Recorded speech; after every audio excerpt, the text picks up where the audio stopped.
keeps hearing things, and many people are talking about it. After the debate performance, where I think you will say almost everybody said Trump won, is that a correct statement, Sarah? A strong debate. Okay, well, most people said I won, and I think you believe that too.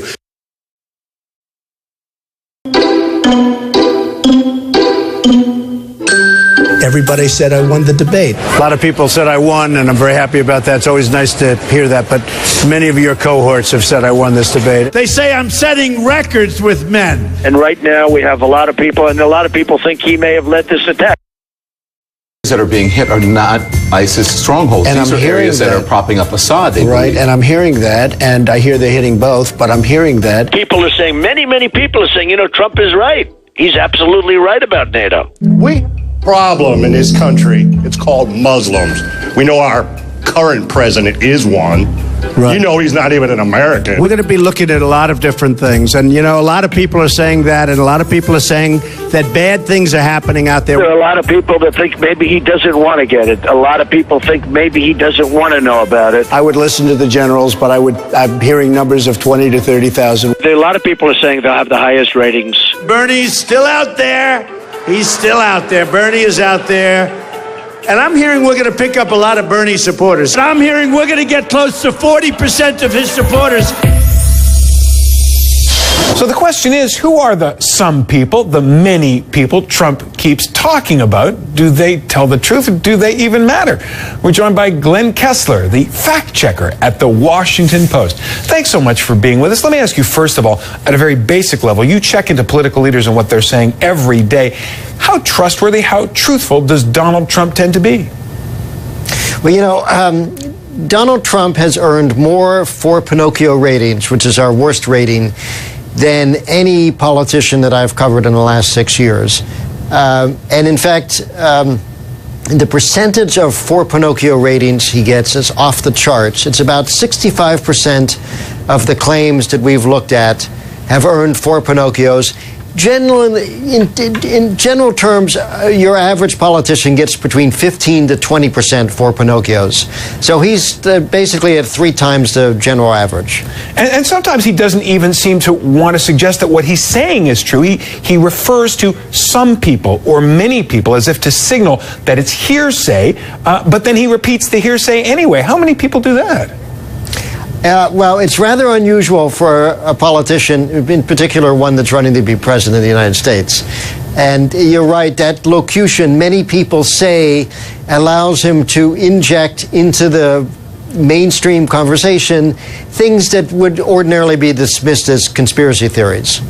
Well, in fact, he seems to love conspiracy theories. He's an enthusiast. We can look back, for example, at 2 of his most recent claims. Listen. All I did is point out the fact that on the cover of the National Enquirer, there was a picture of him and crazy Lee Harvey Oswald having breakfast. Now, Ted never denied that it was his father. We're running against a rigged press. We're running against dishonest people. Okay? Really dishonest people.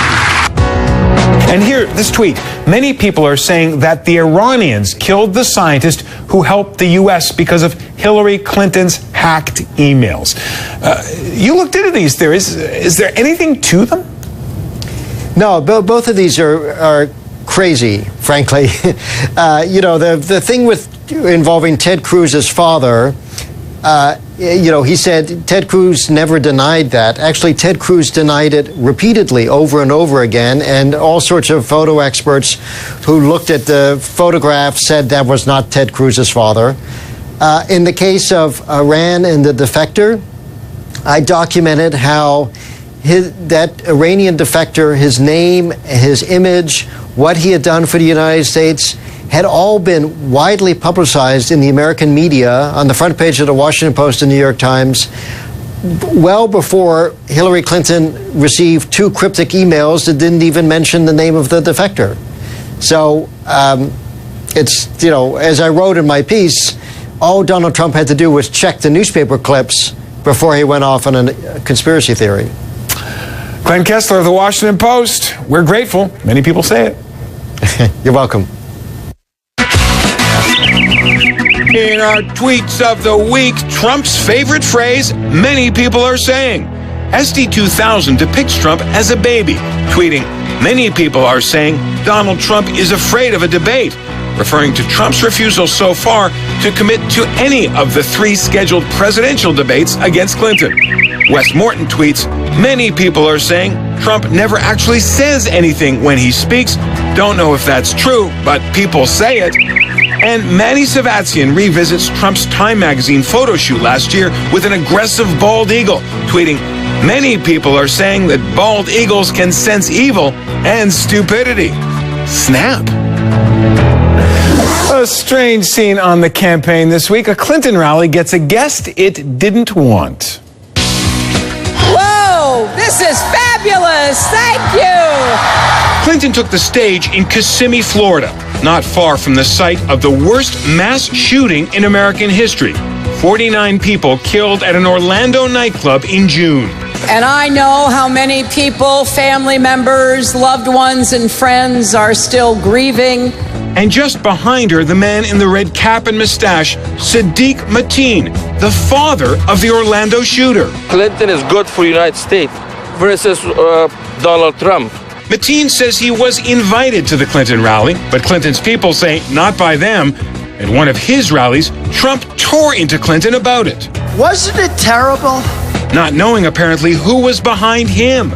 Just over his shoulder, former Congressman Mark Foley, who resigned in disgrace after making sexual advances to congressional interns.